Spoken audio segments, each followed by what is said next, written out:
It's beer o'clock on Real Ale Craft Beer. Today we've got a beer that I picked up in Home Bargains of all places.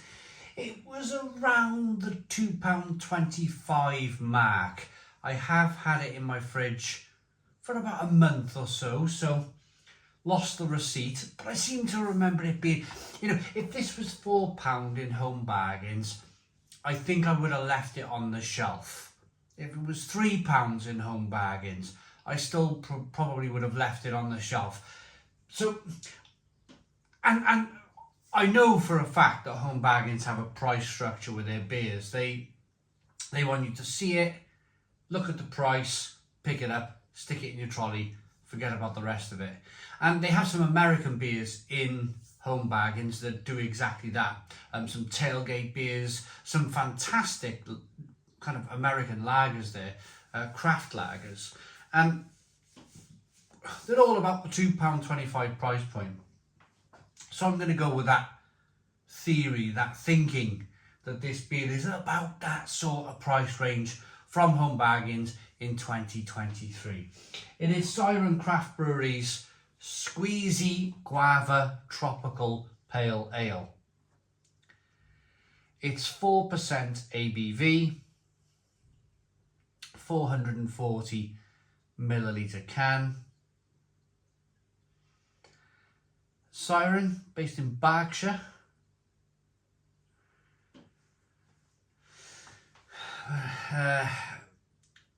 Finn Champstead in Berkshire. Siren Craft Brew. Let's get this beer out into a glass and see what we get. A little bit of smoke on the can opening. Beer in the glass. I'm using this, I think they're from Lithuania. This Lithuanian beer glass. Skagen Brewhouse. Oh, now this is not what I was expecting so far. Look at that. It's bright as a button. I mean, if I move the beer around in the can now, I'm not expecting it to be so... I wasn't expecting it to be so clear. It is. Even after moving... Well, there we go. There we go. There's that haze. Almost kind of... It's like a default now with these UK craft brewers. It's almost as if they kind of like... They've defaulted into making hazy beer. And by making a hazy beer, there's going to be a certain amount of people out there that go, this is going to be good because it's hazy. Not necessarily. Absolutely not necessarily. You can produce a hazy beer by adding some wheat and filtered and fine beer will make this hazy. It doesn't necessarily mean that there's a ton of ingredients in there. It's almost as if hazy beer now is its own mystical kind of marketing strategy. I quite like the beer as it poured out originally. Did you see how bright it was? Good levels of carbonation. It's kind of like a dull, hazy, very, very light amber coloured beer with a very, very small film-like white head on it. Good levels of carbonation. Not much in the way of sediment in the bottom of the glass. Let's get... there's a little bit of carbonation rolling up the side of the glass. Let's get the aroma then.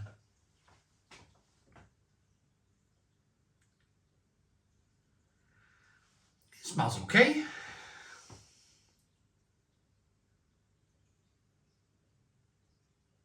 It smells of guava.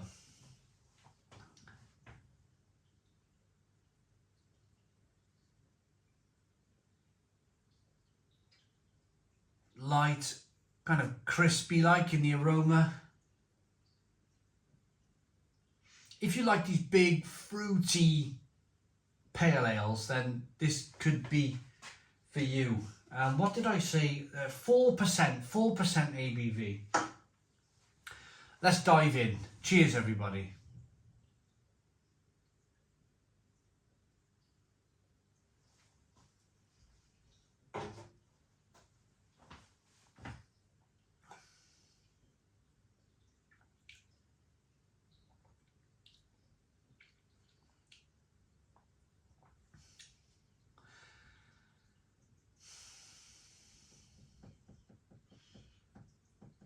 Time for a story. Time for the story. I've got to tell you a quick story. Let me first of all tell you a little bit about the flavour of this beer.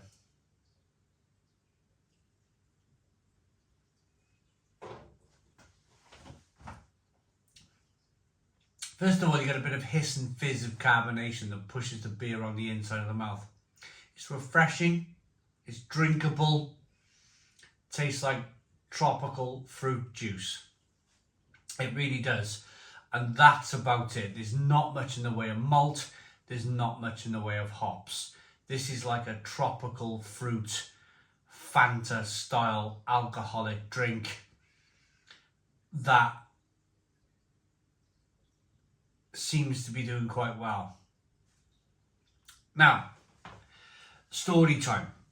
I was in CEX. It's a British, if you're watching internationally, it's a British store where you take your old tech, you can sell it to them, they'll give you some money. Like a tech pawn shop type thing. You can also buy games, any more or less kind of like consoles and all these other things in there, music, DVDs, that sort of thing. Buying and selling of old tech. The guy behind the counter, we got talking. I had to give him my email address, and he was like, "Oh, Real Ale Guide, you know, is there a reason behind that?" And of course I told him, and I told him about the beer and the YouTube channel, and he was like, he said, "I've just found Brewdog Punk IPA," and he said, "I think it's the most fantastic beer ever." And of course, I'm standing in CEX now, and I don't want to burst this guy's bubble. I don't want to ruin his beer experience. If he thinks, you know, he was a youngster, he was getting into craft beer, he's heard of craft beer, he's heard of Brewdog. So he's been buying and drinking Punk IPA, and he's then been trying kind of things like Thornbridge Jaipur and other, and he said he absolutely loves it, and he's going to check out my channel. The point is, that man might go on to go and visit Belgium in a few years' time. If he kind of carries on his beer journey, he might go to Belgium and kind of Brussels and Germany, and his beer world might become kind of like more elevated, like a better level. But then again, his journey would never have started if he didn't find Brewdog Punk IPA. And I think it's just, you know, if you were to go into Home Bargains and buy a tropical tin of Fanta, that red tin of Fanta, and drink that cold, then you know, they're buying that because they like it. There's a kind of realization for me in that this is, for me, kind of like, dare I say it, kind of very beginner-like, early stage craft beer. But the point is, it's getting people interested, it's getting people involved, it's getting people interested in beer in the very first place. This beer is definitely not for me. This beer is definitely not for me. It really isn't. But if you're young and you kind of get into something a little bit different and you pick this up, and my point is, here's the moral of the story. If this is the start of your craft beer journey because you like a tin of tropical Fanta, and you've picked this up and gone, "Oh, it tastes like alcoholic Fanta," then you learn to love it, great. Because it's sticking you on that journey. It's getting you on that path to drinking better beer. If you look at my journey with beer, my journey is completely different from when I kind of first started 13 years ago. I was in that very same boat, trying Brewdog Punk IPA. It was a very different beer back then, it really was. But I was in that same kind of like, whoa, this is beer, can't believe it, loved it. And that was it, I was hooked, absolutely hooked. If this can get a few people out there hooked on really good beer, then as far as I'm concerned, it's done its job, hasn't it? It's done its job. I'm not gonna finish the rest of this, in all honesty. I don't like concentrates in beer, and this is just malt and some kind of guava concentrate. So it's not for me. It gives me a headache, it really does. I can't drink these beers. They really kind of like, I suffer. My head like just goes, I can feel it now actually after just a few sips. Whatever they use to make these beers gives me the most awful headaches.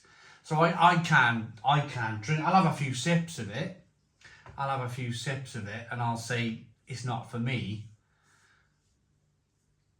But I'm gonna, you know, if you think about the combination of young people, don't have much money, want to have a drink, found this, start of a craft beer journey, then it's kind of done its job a little bit, hasn't it? And that's where I am with this. That's where I am. Squeezie Guava Tropical Pale Ale. Absolutely not brewed for me, but it might be brewed for somebody at the very beginning and they don't even know it, of their craft beer journey. But I'm going to rate it, have to rate it, because it's what I do on the channel. Smells of guava, taste of guava.